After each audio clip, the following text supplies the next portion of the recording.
Hello and welcome to another episode of the Growth Podcast. I'm your host, Matt Pilati, and I am really excited today to have Kris Rudeegraap, who is the CEO and co-founder of Sendoso. Kris, thanks so much for joining. Yeah, thanks, Matt. Excited to be on. Today we're going to dig into a topic that I haven't covered before in this podcast. I've never even really considered as like a growth channel or growth tactic or strategy. And it's all about leveraging your network as a growth channel. So Kris has done a ton of work to build his advisor network and all of that for Sendoso in a way that he can leverage it for sales and expansion and connections and all that fun stuff. So I'm excited to dig in. Kris, maybe we can just go ahead and jump in. I'll also give a little quick background. Kris comes from like a sales background and has been the co-founder of Sendoso. How long has it been now? 4 years, something like that? Yeah, a little about 4.5 years. 4.5 years. Yeah, and was in sales about 10 years before that. So got it. Yeah, so you got sales running through the veins there, and I'm sure you built your advisor network to suit that. So why don't we talk about that first? Like maybe give the context for everybody. How's your advisor network set up today? And we can dig in from there. Yeah, so I have about 200 advisors right now. These are kind of official advisors to the company. And the breakdown is, I'd say probably about 100 of them are kind of our ICPs, buyer personas. So there's CROs, CMOs, VPs of sales, VPs of marketing. About 50 of those are customers. And then there is some other kind of longer tail advisors, some product, some in engineering, some in HR. But the majority of them are kind of targeted towards our ICP. Got it. And did you, when you were starting up Sendoso, did you intend to have this like very vast advisor network? Because most of what I've heard, most companies have like 5 to 10, maybe 15 advisors, but you're in the hundreds there. Was this an intentional thing or just kind of like happen over time? No, it's actually very intentional. So I'd say it goes back to even when I was in college and I started a university recognized club on campus called the Innovation Association. And one of the motivations was really as an excuse to network with other super smart people.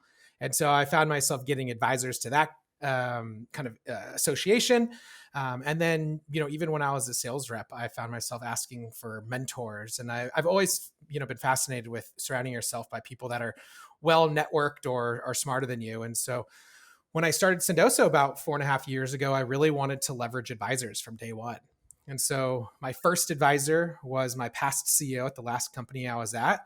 And with a phone call, he got us into 500 startups like instantly. So that was pretty cool. And then I was like, let's keep building on it. My second advisor, he actually introduced us to a few angels, which put in our first $350K convertible note into the company. So again, that was a much easier pitch when coming from a trusted advisor. The third advisor was a VP of sales who made a bunch of intros. Fourth advisor was like one of our first customers. And so I just continued to execute on this advisor strategy thereafter. And have you been bringing people on as like waves? Like, so you talked about the first few. Was it then like, let's do a wave of Series A type advisors? Let's do a wave of people that can get us into new deals. Like what was or is it just kind of like smart people along the way and you just kind of collect them? I would say it's mostly smart people along the way, and I collect them. But I don't know, putting it like that doesn't sound right, but I find them, and we form mutual valuable relationships. But there is certain scenarios where I did kind of go try to grab a bunch at once. I think one time I worked with our customer advocacy manager and said, "Hey, who are some of our best customers out there?" And so then I kind of in a bulk one-off met with a bunch of our customers, and I do this annual customer roadshow. This year was virtual. This year I met with about 95 customers. And so as a result of that, about a month and a half of customer meetings, I was able to cherry pick a handful of customers to join this. And then really the only other kind of big grab was when there's a big initiative that we're thinking about where advisors could be better leveraged. So for recently, about 6 months ago, we wanted to focus a little bit more on international expansion. And so it was an easy step for me to go out and try to find new advisors who are experts or who are geolocated in regions that would be beneficial to us. And are all of these advisors set up as like equity advisors? Are you giving them all a cut, or some of them, equity? Yeah, all of them are equity advisors. So I think that equity is something that can oftentimes be a back burner thought for companies and CEOs where they're using it for employees and for investors, but it's super valuable and something that is a just enough extra carrot to at times for people to feel like they're more bought in than just a kind of a helpful mentor, so to speak. And so you've got, we're not going to use the word collected. You've gathered all of these amazing advisors over the years. What talk through like the processes that you keep in touch with them? Is it kind of they all sort of exist and you tap them on the shoulder, or do you send them quarterly newsletters? Like, what does that look like? Relationship look like? Yeah, so I'll say about for the first call it 3 years of this program, it was spreadsheet and mail merges, and that was kind of the gist of it. It wasn't too extremely processized. One amazing thing happened about 6 months ago was one of our current investors had an epiphany that this was an amazing idea to kind of operationalize these micro advisors, so to speak, and actually went out and created some software for me called Cabal. It's getcabal.com. Maybe you can include it in the show notes. And that has been game changer, like 100 times better for me. It helps me manage all of the different advisors. I can tag and group them now, which is a big win. So I can have more specific segments of people to ask for things. It handles all of the messaging and updates. So I can kind of do, MailChimp like email updates systematically to all the advisors. It manages all the equity management. So kind of when I invite somebody, it kind of officializes through a advisor document, and then kind of makes it easy to work with Carta. And then, there's reporting in it now. There's little widgets that integrate into Salesforce or Lever and other ways that it makes it like just way easier to manage. That's awesome. And so maybe let's talk about you need to leverage an advisor for something, or maybe your team needs to leverage an advisor for something. Can you talk through how, I assume you'll just go into that platform and you just know their emails off the top of your head and you'll call them or whatever. But walk us through like how your team can leverage the advisor network that you built. Yeah, so I'd say there's maybe a half dozen different ways that my team is leveraging these advisors through Cabal. So one is kind of our go-to-market team. So I'd say our sales, our marketing, our account management, customer success teams.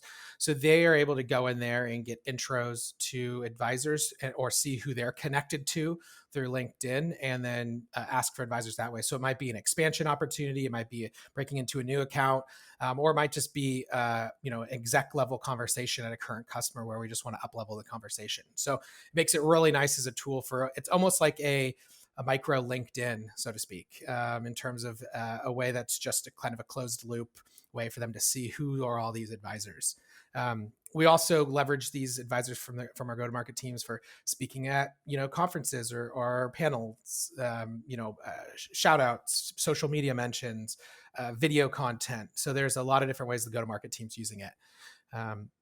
We also find it super helpful for some other ways that I didn't think day one was going to be helpful. So they're like, our product team uses it for kind of like product research and feedback. Our recruiting team uses it for introductions. And then, even our employees use it across the board for kind of career motivation or like learning and development. As maybe someone who's a junior person on our marketing team wants to talk to another CMO and hear that. So I think those are some of the ancillary benefits. But from a growth perspective, having all these advisors in their networks with a few clicks of a button has been tremendous. Is it baked into like the sales rep workflow that it's expected that they'll check that network as part of their outbounding or research? Yes, I'm glad you mentioned that. I was actually working a couple of weeks ago with our revenue ops team to kind of better kind of processize some of this. And so I would say some of our best reps are using it in process. It's not something that we have as like a step in Salesforce or something where they have to use it. And then the other thing that happens is when an opportunity goes from, say, stage 1 to stage 2, I actually get proactive a message saying, hey, here's the account, here's the opportunity, is there advisors that I can work with? So I've to make it more formal for our team, I will spend a little bit more of my effort kind of reminding them, saying, hey, here's like 4 people I can introduce you to for this opportunity. And so that's been helpful in just terms of ingraining it into their process, because I think this is a newer workflow for sales reps, for account managers. Some people were great at team selling, and some people just never really got around to learning that skill. And so I'm trying to be proactive to kind of bake it into their process. But we do track it in Salesforce too. So there's like campaigns, and so we can see attribution on the advisors and stuff. Okay, I love that, because it also tails perfectly into what my next question was going to be, which is, do you like look at the advisor network and goal it and measure it, or is it more just like this amplification layer that just sits across everything? It's a great question. I think that historically it's been this amplification, and there's been a lot of benefits I can point to in terms of, revenue, recruiting, and all these other benefits. I haven't necessarily thought of it as like a channel yet, although our new CMO, and as we look at kind of our longer term some strategies later this year, we have thought about how do we actually try to track it as its own channel, so that we can, you know, see the results over time. And so I think the long answer is that's where we're going as we can get more sophisticated, and now it's more formalized, and everyone's on board. I think in the early years this was, Kris's secret network, and it was much harder for me to operationalize through a spreadsheet. But now that we have software to help us do it, it's like kind of game changer in terms of how we can actually, take this from something the CEO does to something the entire company can leverage. And so when you think about, you're getting to the point where the full company is leveraging it, it's built in the process. Like, how do you think about the next stages for the network? Is it just keep expanding the advisor network? Do you see a point where, there's just like a local maxima hit, and you're just, 500 is the max value? Or yeah, talk through that. Yeah, I hadn't thought about the max value yet. So far, like advisor, 190 has been just as valuable as advisor 20. I think that there'll be certain areas where I'll ask for things. So outside of just, you know, uh, access into new accounts or referrals, I think that is, a step stair. Well, every new person is going to add more connections. So that will always benefit when you get to, 500, for example. But I think there's, outside of that referrals, there's also just, common challenges and questions as we've scaled from, a small company to, almost 450 employees now. And so along that way, like the European expansion I mentioned, there's a certain subset of advisors that can just be super helpful there. And so I think that there'll be these little pockets of segments where it's like, okay, how should we think about what are these advisors that are better for us during, the series CDE growth of our company and IPO versus the series A growth. And so I do think, like employees, certain advisors can chime in at different times, and provide different, expertise. So talk me through getting an advisor on board. So maybe we could use the international expansion as an example. So you're saying, all right, it's a priority for us to think about international. Do you then make a short list of here are the N number of people that we think can be most useful? And then do you just email them and say, hey, we need your help with this. We'll make you an advisor. Like, can you just talk through like the identification of who to the point that they sign on? Yeah, so I'll typically look for. I will go try to shortlist advisors, but I'll do it through current advisor connections. So I'm not going to go cold on any advisors. I don't think I've gone. None of our advisors have ever been kind of reached out to advisors cold. But what I have done is really shortlisted, looked at my current advisors' connections, and then said, hey, this person looks like a great advisor. Can you help me? Or I'll just flat out have an update to advisors saying, hey, do you know anyone that's solid in XYZ? And then I'll get dozens of responses saying, you got to talk to this person. You got to talk to this person. And I'm like, yes. And so, advisors are kind of growing the advisor network, so to speak. Yeah, that's awesome, right? It starts to pay exponential dividends, not Mm-hmm. only in the network, but then the ability to expand the network. And Exactly. yeah.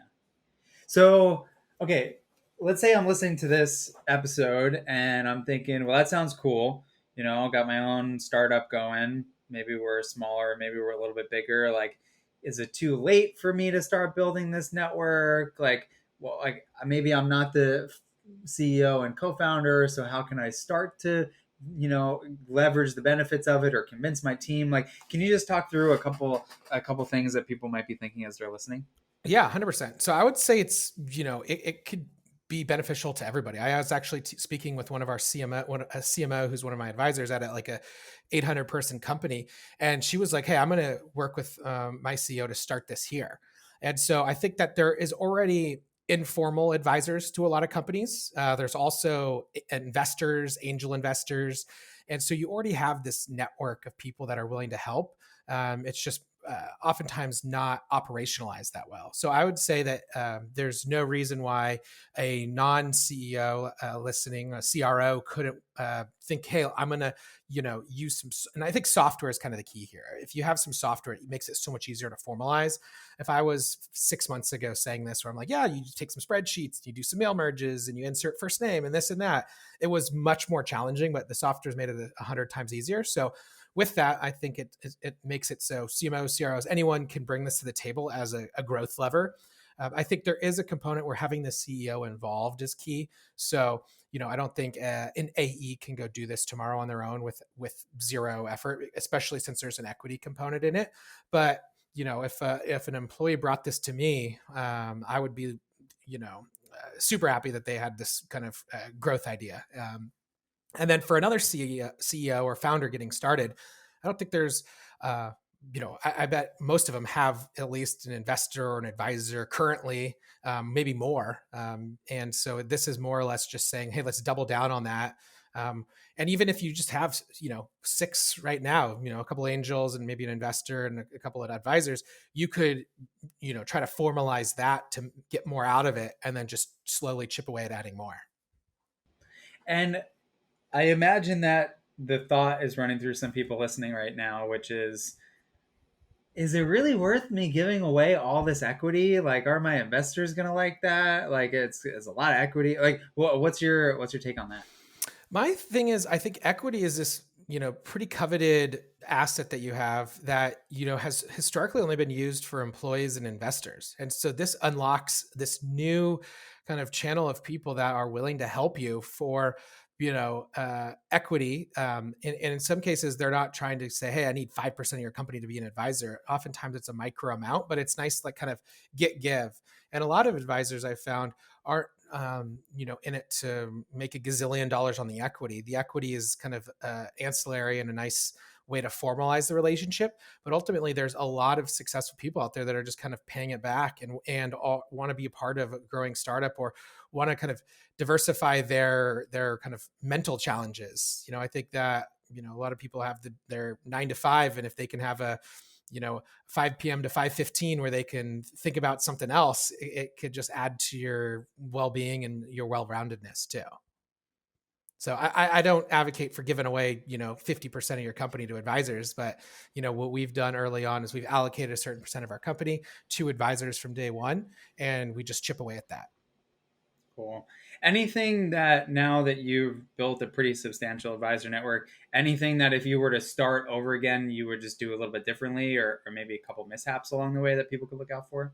Um, I would think about it as a long-term play. So I think when I first got started, I actually didn't think I'd have 200 advisors. I thought I'd have a couple dozen. And so I allocated a pretty substantial share of the pie to the first couple.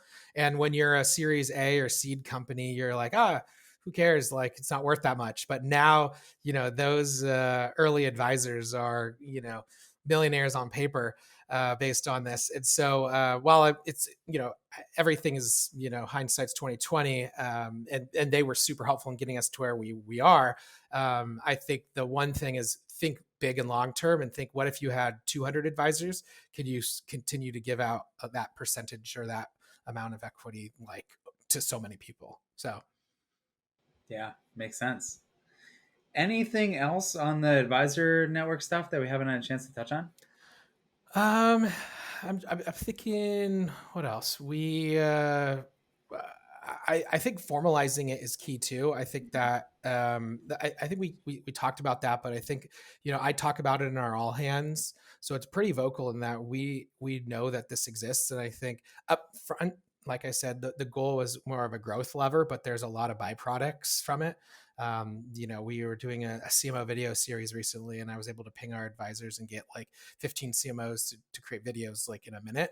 So I think that, there's extra benefits that maybe you don't think about. So I think that's one thing. I think, we it is a little bit of work and effort. So this is not something that you just, it's not like turn it on and it just goes. So I think, I probably commit maybe 30 minutes a week to this, and some weeks more. But it's something that, will take a little bit of time to continue to engage and really develop kind of strong advisors that will continue to help.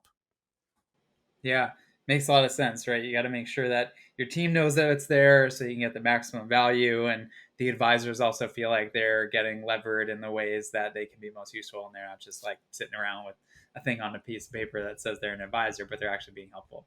Exactly. Yeah. Cool. Kris, well, this has been awesome. Any other parting words on this advisor stuff? I would say, like, hey, if you're thinking about this and you still have questions, I'm happy to be an asset. And so, in the show notes, you can put my contact information. It's, Kris, Kris at Sendoso.com. So it does feel a little different than what most people probably do. And so there's like, hey, what about XYZ? So if you do have one of those kind of edge case questions, I'm happy to answer that, because I've probably gone through that question in my head, or have thought about it in the past. So happy to be an asset for others listening that want to get into the specifics on how to actually roll this out too. Awesome. Well, Kris, thank you again for joining. This has been fantastic. Yeah, you bet, Matt. Thanks for having me. Absolutely. And for those of you listening, if you like this episode, hit the subscribe button, check out the others. We have plenty of other amazing guests. Some people have been back on a couple episodes that have been great. Kris, maybe we'll have you back to talk about some other stuff, maybe some executive selling.